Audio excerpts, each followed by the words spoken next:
জীবনের সময়টা খুবই সংক্ষিপ্ত, একটা সংক্ষিপ্ত জার্নি নিয়ে আমরা এখানে এসেছি। লাইফের সবচেয়ে গুরুত্বপূর্ণ জায়গাটা মনীষীরা বলেছেন, যদি তুমি তোমার সন্তানকে 3টা আর শিক্ষা দাও, রিডিং, রাইটিং অ্যান্ড অ্যারিথমেটিক, চতুর্থ আর হিসেবে যদি তুমি রিলিজিয়ানকে না রাখো, পঞ্চম আর হিসেবে তুমি যেটি পাবে সেটা হচ্ছে রাজকালরি। অর্থাৎ লেখাপড়াই একটা মানুষের জীবনের সব কিছু নয়। এ কারণে বলা হয়, when money is lost nothing is lost, when health is lost something is lost, but when character is lost everything is lost. জীবনের চরিত্র যদি হারিয়ে যায়, একটা মানুষের কাছে আর কিছুই অবশিষ্ট থাকে না। এই বিশ্ববিদ্যালয়ে, এই ঢাকা বিশ্ববিদ্যালয়ে পড়াশোনা করে এমন মানুষেরও জন্ম হয়েছে যারা বিশ্ববিদ্যালয়ে পড়ে অ্যাডমিনিস্ট্রেশনে জব করেছে, ডিফেন্স ফোর্সে জব করেছে, যারা বাংলাদেশের ব্যবসায়িক খাতগুলোতে গুরুত্বপূর্ণ ভূমিকা রেখেছে, দেশের বাইরে গিয়েছে, কিন্তু সেই মানুষগুলো ছিল করাপ্টেড। কোটি কোটি টাকা তারা দেশ থেকে পাচার করেছে।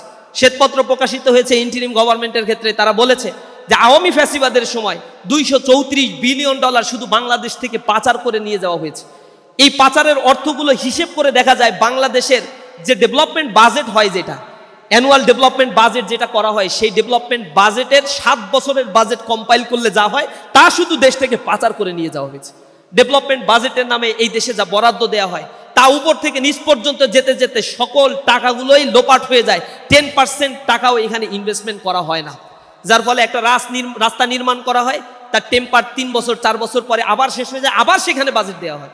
অথচ এশিয়া মহাদেশের মধ্যে অন্য অন্য দেশগুলোর কম্প্যারিজন করে দেখা গিয়েছে, বাংলাদেশেই লোকাল গভর্নমেন্টের রাস্তাঘাট নির্মাণের জন্য সবচেয়ে বেশি বাজেট এখানে অ্যালোকেট করা হয়। আসলে এই টাকাগুলো কে খাচ্ছে? এই টাকাগুলো কার পকেটে যাচ্ছে? এগুলো কোনো অশিক্ষিত রিক্সা চালক অথবা কোনো দিনমজুর, কুলি মজুর এগুলো গ্রহণ করছে না।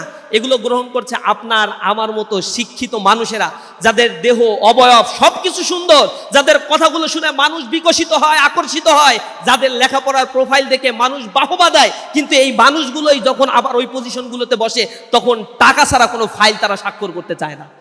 এই জায়গায় আমাকে একটু বুঝতে হবে, আমার চরিত্র যদি এখানে ভালো না হয়, আমি যে টাকা দিয়ে সাম্রাজ্য করে তুলছি, আমার মৃত্যু হয়ে গেলে এই সাম্রাজ্য রেখেই কিন্তু আমাকে চলে যেতে হবে। ওই কবরে আমি কোনো সাম্রাজ্য নিয়ে যেতে পারবো না। আমি ইসলামী ছাত্র শিবিরের পক্ষ থেকে একজন অ্যাম্বাসেডর হয়ে আপনাদের কাছে ছাত্র শিবিরের গুণকীর্তন করার জন্য এখানে দাঁড়াই নাই। আমার কি দোষ, আমার কি গুণ, সেগুলো বর্ণনা করার জন্য আমি এখানে আসি নাই। আমাদের আয়োজনগুলো, এই নবীনবরণ আয়োজন, এ+ সংবর্ধনা, career counselling programme, career guideline programme, exhibition programme, talent hunt programme, আমাদের যত ক্রিয়েটিভ প্রোগ্রাম, সায়েন্স ফেস্ট আছে, এন্টারপ্রেনিয়ারশিপ ডেভেলপমেন্ট প্রোগ্রাম আছে, যত প্রোগ্রামগুলোই ইসলামী ছাত্র শিবির আয়োজন করে না কেন, এগুলো শুধুমাত্র করে এই রাষ্ট্রের জন্য, এই বাংলাদেশকে বিনির্মাণ করার জন্য। এ কারণে ইসলামী ছাত্র শিবির তার ভিশনের মধ্যে তারা লিখেছে, সমৃদ্ধ বাংলাদেশ গড়ার লক্ষ্যে সৎ, দক্ষ, দেশপ্রেমিক নাগরিক তৈরির অঙ্গীকার। এটা হচ্ছে আমাদের ভিশন। এই ভিশনটা আমরা লালন করছি এবং যুগের পর যুগ সেই ভিশন লালন করে শিক্ষার্থীদের কাছে ইসলামী ছাত্র শিবিরের অ্যাপ্রোচগুলো তুলে ধরার জন্য চেষ্টা করছি। আমরা একটি স্বপ্ন লালন করি, যেই স্বপ্ন হবে একটি সমৃদ্ধ বাংলাদেশের, যেই স্বপ্ন হবে মেধা, মনন এবং যোগ্যতার একটি কম্বিনেশন। এই বিশ্ববিদ্যালয় থেকে পাঠদান শেষ করে জাতির সেবায় তারা নিয়োজিত হবে। তারা বনখেকো হবে না, কোটি কোটি টাকা পাচারকারী হবে না, সম্পদ লুটপাটকারী হবে না। এই বিশ্ববিদ্যালয় পরিচালনা করতে গেলে রাষ্ট্রের যে পরিমাণ অর্থ খরচ হয়, সেই অর্থ খরচের জায়গার তার দায়বদ্ধতা তৈরি হবে। কারণ এই অর্থ আপনার নিজের টাকা দিয়ে এই বিশ্ববিদ্যালয়ে আপনি পড়ছেন না। আপনি যে হলে থাকছেন, সেই বিশ্ববিদ্যালয়ে হলের ভাড়া আপনার কাছ থেকে পূর্ণাঙ্গভাবে নেওয়া হয় না, বা 10 ভাগের 1 ভাগও আপনার কাছ থেকে নেওয়া হয় না। সুতরাং বিশ্ববিদ্যালয়ের হলের জন্য যে বাজেট দেওয়া হয়, বিশ্ববিদ্যালয় শিক্ষকদের যে বেতন হয়, আপনার পড়াশোনার জন্য যে ধরনের খরচ হয়, তা সরকারের অর্থ মন্ত্রণালয় থেকে বরাদ্দকৃত শিক্ষা খাতের অর্থ থেকেই এটা অ্যালোকেট করা হয়। সুতরাং এই জায়গায় আপনার কিছু লায়াবিলিটি আছে, সেটা আমরা অনেক সময় ভুলে যাই, সুপিরিয়র কমপ্লেক্সে ভুগতে থাকি। এভাবে একটা জাতি কখনো সম্মুখপানে অগ্রসর হয় না। আমাদেরকে মনে রাখতে হবে আমরা কে, কেন এখানে এসেছি, কি আমার ডিউটি, কি আমার রেসপন্সিবিলিটি রয়েছে। আমার এই রেসপন্সিবিলিটির জায়গা থেকে আমার নিজেকে গড়ে তোলার জন্য চেষ্টা করতে হবে। একটা জাতি তখনই গঠিত হয় যখন সে জাতির মানুষগুলো সে জাতিকে ওন করতে পারে, যখন তার হৃদয়টা অনেক প্রশস্ত হয়, সুবিশাল ওই আকাশের মতো সকলকে ধারণ করার ক্ষমতা যখন মানুষের মধ্যে থাকে, তখনই সেই জাতিকে সম্মুখপানে অগ্রসর করার জন্য তাদের মধ্য থেকে কিছু নেতৃত্ব তৈরি হয়। আমরা বিশ্বাস করি আজকে যারা এখানে উপস্থিত হয়েছে, তাদের মধ্যে সে চেতনা জাগ্রত করার জন্য ইতিমধ্যে আমাদের প্যানেলিস্ট আলোচকরা যে আলোচনাগুলো করেছেন, সেইগুলো থেকে আপনারা কিছু নিতে পেরেছেন। আপনাদের মনে রাখতে হবে, আমাদের এই দেশটা দারিদ্র পীড়িত, অনেক কষ্টের মধ্য থেকে তাদের দিনাতিপাত করতে হয়। আমি এখানে দাঁড়িয়ে রয়েছি, যখন বাংলাদেশে এলডিসি গ্রাজুয়েশনের কথা বলা হচ্ছে, লিস্ট ডেভেলপ কান্ট্রি মানে উন্নীত হবে, তখন বাংলাদেশের জিডিপি গ্রোথ রেটে ভাটা পড়েছে। তখন বাংলাদেশে 6,40,00,000 মানুষ দারিদ্র সীমার নিচে বসবাস করছে। আমি যখন এখানে দাঁড়িয়ে কথা বলছি, তখন মুদ্রাস্ফীতির ঊর্ধ্বগতির কারণে জনজীবন বিপর্যস্ত হয়ে পড়েছে। যারা দিন আনে দিন খায় তাদের জীবন অতিষ্ঠ হয়ে পড়েছে। যারা মিডিল ইনকামের মানুষ, অর্থাৎ যাদের আয় ইনকাম খুবই কম, তারা তাদের পরিবার পরিচালনা করতে গিয়ে অত্যাধিক কষ্টের মধ্যে দিয়ে জীবনযাপন করছে, অনেক বেশি স্ট্রাগল করতে হচ্ছে। এমন একটি সমাজ ব্যবস্থায় দাঁড়িয়ে আমরা কথা বলছি, যে সমাজ ব্যবস্থায় ইনকাম ডিসপারশনের পরিমাণ অনেক বেশি, যে সমাজ ব্যবস্থায় রাষ্ট্রকে যখন কর্তৃত্বশীল মানুষেরা ওন করতে পারে না, সেই সমাজ ব্যবস্থায় দাঁড়িয়ে আমাদের জন্য অনেক বড় বড় স্বপ্ন দেখতে হচ্ছে, আপনাদেরকে স্বপ্ন দেখাতে হচ্ছে। অথচ আপনি তাকান আমাদের সমসাময়িক রাষ্ট্রগুলোর দিকে, যখন তারা স্বাধীনতা অর্জন করেছিল, কিভাবে তারা উন্নতির স্বর্ণশিখরে আরোহণ করেছে। সাউথ কোরিয়ার দিকে তাকান, সেই দেশে আজকে কোথায় চলে গিয়েছে। অথচ 60-এর দশকে সাউথ কোরিয়ার ইকোনমিক ডেভেলপমেন্টের অনেক ইন্ডিকেটরগুলো ছিল, যে ইন্ডিকেটরগুলো বাংলাদেশের চাইতেও নিম্ন স্তরের ছিল। তাদের শিক্ষা খাতে ধারাবাহিক ইনভেস্টমেন্ট, তাদের জিডিপির 5.1% ধারাবাহিকভাবে শিক্ষা খাতে বরাদ্দ দেওয়ার কারণে আজকে তাদের অর্থনীতি কোথায় চলে গিয়েছে। আর বাংলাদেশের সবচেয়ে বড় বিশ্ববিদ্যালয় ঢাকা বিশ্ববিদ্যালয়ে একটা শিক্ষার্থী ভর্তি হওয়ার পরে তাকে হলে সিট দিতে পারে না, সারপোকার কামড়ে অতিষ্ঠ হয়ে জীবনযাপন করতে হয়, গণরুম গেস্টরুম কালচারের সাথে তাদেরকে অ্যাডাপ্ট করে চলতে হয়। সেই জায়গায় সরকারের যে কন্ট্রিবিউশন করার কথা ছিল, রাষ্ট্রের কর্তৃত্বশীল ব্যক্তিদের যে ধরনের এখানে গুরুত্ব দেওয়া দরকার ছিল, সেটা তারা করতে পারে না। দেশত্ব প্রেম আমাদের শিক্ষা প্রতিষ্ঠানগুলো থেকে শিক্ষকরা যেভাবে জাগ্রত করার কথা ছিল, সেটা পারে না, এই কারণ দে আর করাপ্টেড। অধিকাংশ শিক্ষকদের মধ্যে যারা কর্তৃত্বশীল প্রশাসনিক কাঠামোতেও এঙ্গেজ হয়ে থাকে, ইউজিসিতে যারা দায়িত্ব পালন করছে, তারা শিক্ষা খাতের বরাদ্দের অধিকাংশই নিজস্ব ব্যক্তি চরিতার্থ করার জন্য তারা এটা ব্যয় করে থাকে। কিন্তু চায়নায় একটা ঘটনা আপনারা জানেন, আফিম ওয়ার হয়েছিল। আফিম যুদ্ধ কেন হয়েছিল? ব্রিটিশরা তৎকালীন সময়ের চীন থেকে তারা চা পাতা রপ্তানি করত, চীন থেকে চা পাতা নিয়ে আসতো। তো এটার কারণে ব্যালেন্স অফ পেমেন্টে অনেক বেশি ঘাটতি দেখা দিয়েছিল। তখন ব্রিটিশরা বলল, চায়নায়ও আমরা আফিম রপ্তানি করব। সাউথ এশিয়ায় সাউথ চায়নার এলাকাগুলো থেকে তারা জোরপূর্বক এই আফিমগুলো রপ্তানি করার জন্য চেষ্টা করলো। তখন রাজা এটাতে ভেটো দিল, বাধা দিল। চায়নার রাজা এর বিরুদ্ধে যুদ্ধ ঘোষণা করেছিল। এই যুদ্ধ ঘোষণার পরে যুদ্ধ তারা করেছিল, চায়না ঠিকই হেরেছিল, কিন্তু তারা তারুদের উপরে চাপিয়ে দেয়া জোর করে ওই আফিমটা তারা গ্রহণ করতে চায় নাই। তাদের আগ্রহের জায়গাটি ছিল আমার দেশের উৎপাদন আমরাই করব, আমার দেশকে আমরাই গড়ে তুলব। তাদের নিজেদের দেশকে নিয়ে যে চিন্তা ভাবনা, তাদেরকে ওই পর্যায় পর্যন্ত নিয়ে চলে গিয়েছে। আমেরিকা, অস্ট্রেলিয়া বা ইউকে বা ওয়েস্টার্ন সোসাইটিগুলোর যদি দিকে আপনি তাকান, কেন তারা স্ক্যান্ডিনেভিয়ান দেশগুলো আজকে ফাইন্যান্সিয়ালি এত বেশি ডেভেলপ করেছে? Morally they are not develop, কিন্তু ফাইন্যান্সিয়ালি তারা ডেভেলপ করেছে বিকজ তাদের পপুলেশনকে তারা দেশ প্রেমগুলো জানাতে পেরেছে, আগ্রহশীল করে গড়ে তুলতে পেরেছে। ওয়াশিংটনে বা আমেরিকাতে একটা দিবস আছে, ওয়াশিংটন ডে। তা আমার এক বন্ধু বলছিল, ওই ফ্রি ডে যেগুলো থাকে, বন্ধের দিন যেগুলো থাকে, ওই বন্ধের দিনগুলোতেই হচ্ছে তারা কাজের ক্ষেত্রে বেশি আগ্রহ আমরা দেখতে পাই। তো একবার আমেরিকাতে সেই বন্ধু বলছে, আমি আমার ল্যাবে কাজ করছিলাম, ছুটির দিন আমি দেখলাম সেই ওয়াশিংটন ডেতে আমার প্রফেসর সেখানে চলে আসে। তো প্রফেসরকে আমি জিজ্ঞাসা করলাম যে আজকে তো ছুটির দিন, তুমি এখানে কেন আসছো? আজকে না আসলেও তো পারা যেত, ছুটি এনজয় করার দরকার ছিল না, এত কষ্ট আপনারা করেন। তখন সে উত্তর দিচ্ছে, Washington did his job, I must do my job. His life and work won't make me great.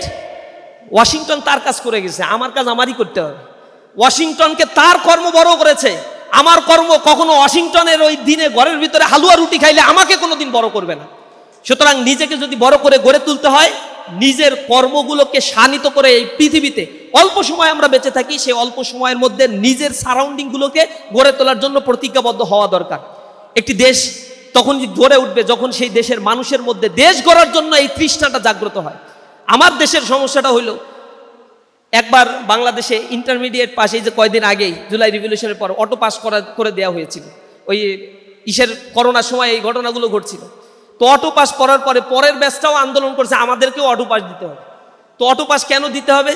আমরা পড়ার সময় পাই না, আন্দোলন করতে করতে আমরা পড়ার সময় পাই না, এই জন্য এসে শাহবাগে তারা আন্দোলন শুরু করে দিচ্ছে। তো পড়াশোনা না করার জন্য আন্দোলন, চিন্তা করতে পারেন। তা আমি তাদেরকে কাউকে কাউকে ডেকে জিজ্ঞাসা করছি, তুমি যখন ইউনিভার্সিটিতে পড়বা তখন যখন তোমাকে বলবে ইন্টারমিডিয়েটের রেজাল্টটা এখানে ইনপুট করো, কিভাবে করবা? তুমি যখন হায়ার স্টাডি করতে যাবা, ইন্টারমিডিয়েটের রেজাল্ট যখন চাইবে তখন তুমি কি করবা? তুমি যখন চাকরি করতে যাইবা তখন তোমার ইন্টারমিডিয়েটের রেজাল্ট তোমাকে চাইবে, তখন তুমি কি করবা? তুমি যে ফেল করবা এই ভয়ে তুমি পরীক্ষাটা দিবা না, পিছিয়ে দিতে চাও। এইভাবে যদি সব ছাত্ররা আন্দোলন করতে থাকে তো জীবনটা তো স্বর্গ সুখ হয়ে যায়, কিন্তু লাইফে তো বেকারত্বের পরিমাণ অনেক বেড়ে যাবে। বাংলাদেশে তো এখন 41 লক্ষ বেকার বিলং করে, সেটা স্ট্রাকচারাল অথবা ফ্রিকশনাল অথবা আনস্ট্রাকচারাল আনএমপ্লয়েড হোক। প্রায় 41 লক্ষ বেকার, যার মধ্যে 34% রয়েছে বিশ্ববিদ্যালয় থেকে অনার্স মাস্টার্স পাশ করা বেকার, অর্থাৎ তারা পাশ করে যাচ্ছে, তাদেরকে কেউ চাকরি দিচ্ছে না। এই জায়গা থেকে আমাকে গড়ে তোলার জন্য স্বপ্ন দেখতে হবে। ইউনিভার্সিটির এই জায়গায়, এই আঙিনায় আমি এসেছি, অনেক অপরচুনিটিস আমার জন্য আছে, অ্যাভেলেবেল অপরচুনিটিস আছে। আমি সেগুলো অ্যাভেল করে আমি আমার জীবনকে এনজয় করতে পারি, অথবা এই 5টা বছর নিজেকে গড়ে তোলার জন্য যে অপরচুনিটিসগুলো আছে সেগুলো আমরা কাজে লাগাতে পারি। কি সুযোগ সুবিধাগুলো আছে এখানে বোধ করি সেগুলো প্রেজেন্টেশন দিয়ে আপনাদেরকে জানিয়ে দেওয়া হয়েছে। এখন ডিসিশনটা আপনার, আপনি নিজেকে কিভাবে গড়ে তুলবেন। সেই জায়গায় আমরা আপনাদেরকে অ্যাসোসিয়েশন করতে পারি, ইসলামী ছাত্র শিবির আপনাকে সহযোগিতা করবে, ডাকসু প্রতিনিধিরা যে কয়দিন আছে এখানে তারা সহযোগিতা করবে, পরবর্তীতে ডাকসু নির্বাচন আশা করি ধারাবাহিকভাবে হবে, তারাও আপনাদের সেই ক্ষেত্রে সহযোগিতা করবে। দ্বিতীয় যে বিষয়টি আপনাদের কাছে আমি অনুরোধ জানাবো, প্রিয় বন্ধুরা, জীবনের সময়টা খুবই সংক্ষিপ্ত, একটা সংক্ষিপ্ত জার্নি নিয়ে আমরা এখানে এসেছি। লাইফের সবচেয়ে গুরুত্বপূর্ণ জায়গাটা মনীষীরা বলেছেন, যদি তুমি তোমার সন্তানকে 3টা আর শিক্ষা দাও, রিডিং, রাইটিং অ্যান্ড অ্যারিথমেটিক। চতুর্থ আর হিসেবে যদি তুমি রিলিজিয়ানকে না রাখো, পঞ্চম আর হিসেবে তুমি যেটি পাবে সেটা হচ্ছে রাজকালরি। অর্থাৎ লেখাপড়াই একটা মানুষের জীবনের সব কিছু নয়। এ কারণে বলা হয়, when money is lost, nothing is lost. When health is lost, something is lost. But when character is lost, everything is lost. জীবনের চরিত্র যদি হারিয়ে যায়, একটা মানুষের কাছে আর কিছুই অবশিষ্ট থাকে না। এই বিশ্ববিদ্যালয়ে, এই ঢাকা বিশ্ববিদ্যালয়ে পড়াশোনা করে এমন মানুষেরও জন্ম হয়েছে যারা বিশ্ববিদ্যালয়ে পড়ে অ্যাডমিনিস্ট্রেশনে জব করেছে, ডিফেন্স ফোর্সে জব করেছে, যারা বাংলাদেশের ব্যবসায়িক খাতগুলোতে গুরুত্বপূর্ণ ভূমিকা রেখেছে, দেশের বাইরে গিয়েছে, কিন্তু সেই মানুষগুলো ছিল করাপ্টেড। কোটি কোটি টাকা তারা দেশ থেকে পাচার করেছে। শ্বেতপত্র প্রকাশিত হয়েছে ইন্টিরিম গভর্নমেন্টের ক্ষেত্রে, তারা বলেছে যে আওয়ামী ফ্যাসিবাদের সময় $234 বিলিয়ন শুধু বাংলাদেশ থেকে পাচার করে নিয়ে যাওয়া হয়েছে। এই পাচারের অর্থগুলো হিসেব করে দেখা যায়, বাংলাদেশের যে ডেভেলপমেন্ট বাজেট হয়, যেটা অ্যানুয়াল ডেভেলপমেন্ট বাজেট যেটা করা হয়, সেই ডেভেলপমেন্ট বাজেটের 7 বছরের বাজেট কম্পাইল করলে যা হয় তা শুধু দেশ থেকে পাচার করে নিয়ে যাওয়া হয়েছে। ডেভেলপমেন্ট বাজেটের নামে এই দেশে যা বরাদ্দ দেওয়া হয় তা উপর থেকে নিচ পর্যন্ত যেতে যেতে সকল টাকাগুলোই লোপাট হয়ে যায়। 10% টাকাও এখানে ইনভেস্টমেন্ট করা হয় না, যার ফলে একটা রাস্তা নির্মাণ করা হয়, তার টেম্পার 3 বছর 4 বছর পরে আবার শেষ হয়ে যায়, আবার সেখানে বাজেট দেওয়া হয়। অথচ এশিয়া মহাদেশের মধ্যে অন্য অন্য দেশগুলোর কম্প্যারিজন করে দেখা গিয়েছে বাংলাদেশেই লোকাল গভর্নমেন্টের রাস্তাঘাট নির্মাণের জন্য সবচেয়ে বেশি বাজেট এখানে অ্যালোকেট করা হয়। আসলে এই টাকাগুলো কে খাচ্ছে? এই টাকাগুলো কার পকেটে যাচ্ছে? এগুলো কোনো অশিক্ষিত রিক্সা চালক অথবা কোনো দিনমজুর, কুলি মজুর এগুলো গ্রহণ করছে না। এগুলো গ্রহণ করছে আপনার আমার মতো শিক্ষিত মানুষেরা, যাদের দেহ অবয়ব সবকিছু সুন্দর, যাদের কথাগুলো শুনে মানুষ বিকশিত হয়, আকর্ষিত হয়, যাদের লেখাপড়ার প্রোফাইল দেখে মানুষ বাহবা দেয়। কিন্তু এই মানুষগুলোই যখন আবার ওই পজিশনগুলোতে বসে, তখন টাকা ছাড়া কোনো ফাইল তারা স্বাক্ষর করতে চায় না। এই জায়গায় আমাকে একটু বুঝতে হবে, আমার চরিত্র যদি এখানে ভালো না হয়, আমি যে টাকা দিয়ে সাম্রাজ্য গড়ে তুলছি, আমার মৃত্যু হয়ে গেলে এই সাম্রাজ্য রেখেই কিন্তু আমাকে চলে যেতে হবে। ওই কবরে আমি কোনো সাম্রাজ্য নিয়ে যেতে পারবো না। আমার পরে আমার আওলাদরা, আমার বংশ পরম্পরায় যারা থাকবে, তারা যখন এই অর্থগুলো পাবে, তখন তারা এই অর্থের অ্যাবিউজ করলে তার রিটার্নগুলো কিয়ামতের ময়দানে আমিও পাবো সমান তালে। সুতরাং এই জায়গায় আমাকে একটু অনুধাবন করতে হবে, মানুষের জন্য আমরা যেন কাজ করতে পারি। ইউনিভার্সিটিতে যে লক্ষ কোটি টাকা বরাদ্দ দেওয়া হচ্ছে, যে বরাদ্দের মধ্য দিয়ে ইনফ্রাস্ট্রাকচারাল ডেভেলপমেন্টগুলো করা হচ্ছে, আমার এডুকেশন সিস্টেমকে রান করানো হচ্ছে, আনফর্চুনেটলি সেই জায়গায় লেখাপড়া করে আমার প্রতি আমার সেই দায়বদ্ধতাটা তৈরি হয় না। একজন রিক্সাওয়ালাকে আমি মূল্যায়ন করতে পারি না। অথচ আমার দেশের বাজেট অ্যালোকেশন এইবার 9 লক্ষ কোটি টাকার বাজেট প্রপোজাল তৈরি করা হচ্ছে। এই বাজেট প্রপোজালের মধ্যে 7 লক্ষ কোটি টাকা তারা সেপারেট করেছে যে এটা এনবিআর আয় করে দিবে তাদেরকে। এনবিআর কোথা থেকে আয় করবে? তার মধ্যে একটা হচ্ছে ভ্যালু অ্যাডেড ট্যাক্স থেকে, একটা হচ্ছে ডিরেক্ট ট্যাক্স থেকে, ইনডিরেক্ট ট্যাক্স থেকে। তো ডিরেক্ট ট্যাক্স বা ভ্যালু অ্যাডেড ট্যাক্সগুলো যেগুলো নেওয়া হচ্ছে, এটা কোথা থেকে আসছে? আমি ইউনিভার্সিটিতে পড়ি, আমার কাছ থেকেও ট্যাক্স নেই। আমি গুলিস্তান থেকে কোনো কিছু কিনতে যাই, সেখান থেকেও আমাকে 15% ট্যাক্স কেটে নেয়। অর্থাৎ এই ট্যাক্সগুলো you are bound to pay, তোমাকে অবশ্যই অবশ্যই এটা পে করতে হবে। আমাদের দেশের একজন দিন মজুর, কুলি মজুর, রিক্সা শ্রমিক সবাইকেই ট্যাক্স পে করতে হয়। সেই ট্যাক্সের টাকা থেকেই কিন্তু আমার এই রাষ্ট্র আমার জন্য বরাদ্দ দেয়, আর তা দিয়ে আমার লেখাপড়ার কার্যক্রমগুলো পরিচালিত হয়। সুতরাং সেই রেসপন্সিবিলিটির জায়গা আমাকে ধারণ করতে হবে। এই দেশটার জন্য আমাকে চিন্তা করতে হবে, দেশের আগামীর গড়ে তোলার জন্য আমাকে চিন্তা করতে হবে। সেটা আমার উদাত্ত আহ্বান থাকবে। সর্বোপরি আমি এতটুকুই আপনাদের কাছে অনুরোধ জানাই যে যে ধর্মেই থাকুই না কেন, আমরা আমাদের ধর্মীয় অনুশাসনগুলো যেন মেনে চলি। ধর্মীয় অনুশাসন মানুষকে কখনো খারাপ বানায় না। যে ব্যক্তি ধর্ম মেনে চলে সেই ধর্ম মানুষকে মহৎ বানায়, উন্নত বানায়। ধর্ম মানুষকে খারাপ কাজ থেকে বিরত থাকতে ইন্সপায়ার্ড করে। এজন্য ধর্মের অনুশাসনগুলো মেনে চলার জন্য আমাদেরকে চেষ্টা করতে হবে। আমাকে মনে রাখতে হবে আমার জন্য যে সময়গুলো আল্লাহ রাব্বুল আলামিন বরাদ্দ দিয়েছেন, আল্লাহ রাসূল বলেছেন যখন মানুষ মৃত্যুবরণ করছে তখন সেই মানুষগুলোর সব আমলের দরজাগুলো বন্ধ হয়ে যাচ্ছে। মৃত্যু প্রত্যেকের জন্যই নির্ধারিত, এটা আপনাকে করতেই হবে। সেটা আপনি ইউনিভার্সিটিতে পড়েন, শিক্ষিত হন, অশিক্ষিত হন, যাই হন না কেন, মৃত্যু আপনাকে তাড়া করবে। আইনামা তাকুন ইউদুরিকুকুমুল মাউত, তুমি যেখানেই থাকো না কেন মৃত্যু তোমাকে তাড়া করবেই। সুতরাং আপনাকে যেহেতু পৃথিবীতে আনা হয়েছে, এই পৃথিবীতে আনার পরে আপনাকে নির্ধারিত একটা সময় বেঁধে দেওয়া হয়েছে। এই সময় এটার জন্য দেওয়া হয়নি যে আপনি এই রাষ্ট্রে থাকবেন, এই পৃথিবীতে বসবাস করবেন আর ইট ড্রিঙ্ক অ্যান্ড রিম্যারি, আপনি খাই দাই ফুর্তি করে এই পৃথিবী থেকে আপনি চলে যাবেন। এজন্য এই পৃথিবীতে আপনাকে সৃষ্টি করা হয় নাই। এটা ওয়েস্টার্ন ফিলসফি। ওয়েস্টার্ন ফিলসফি এই রাষ্ট্রকে ধর্ম থেকে আলাদা করে তারা শিখিয়েছে আমরা যা চিন্তা করি, গবেষণা করি, এটাই হচ্ছে লাইফ লিড করার একমাত্র way. But this not actually the way of your life. Western philosophy আজকে ব্যর্থ হয়েছে।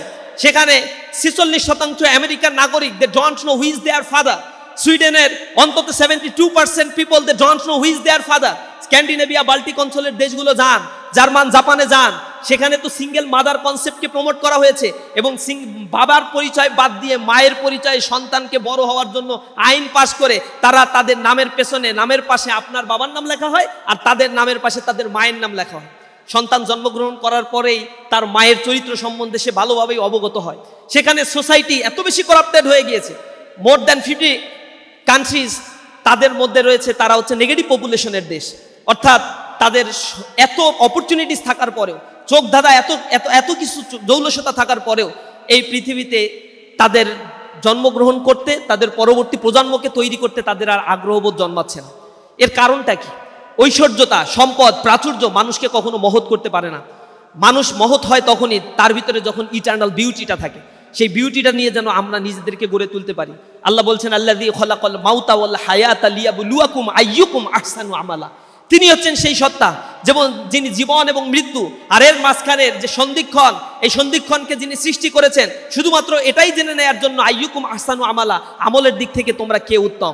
আমরা যেন আমাদের চমৎকার কর্মগুলো দিয়ে এই সমাজকে গড়ে তুলতে পারি, এই রাষ্ট্রকে গড়ে তুলতে পারি, মানবতার জন্য কাজ করতে পারি, মানুষের জন্য হয়ে উঠতে পারি। এই ইউনিভার্সিটিতে আসার পরে এটাই যেন আমাদের প্রতিজ্ঞা হয়, আপনাদের ভবিষ্যৎ জীবনটা যেন সুন্দর হয়। ইসলামী ছাত্র শিবিরের পক্ষ থেকে সকলের জন্য আন্তরিক অভিনন্দন এবং শুভেচ্ছা জানিয়ে আমার কথা এখানেই শেষ করছি। আসসালামু আলাইকুম ওয়া রাহমাতুল্লাহি ওয়া বারাকাতুহু।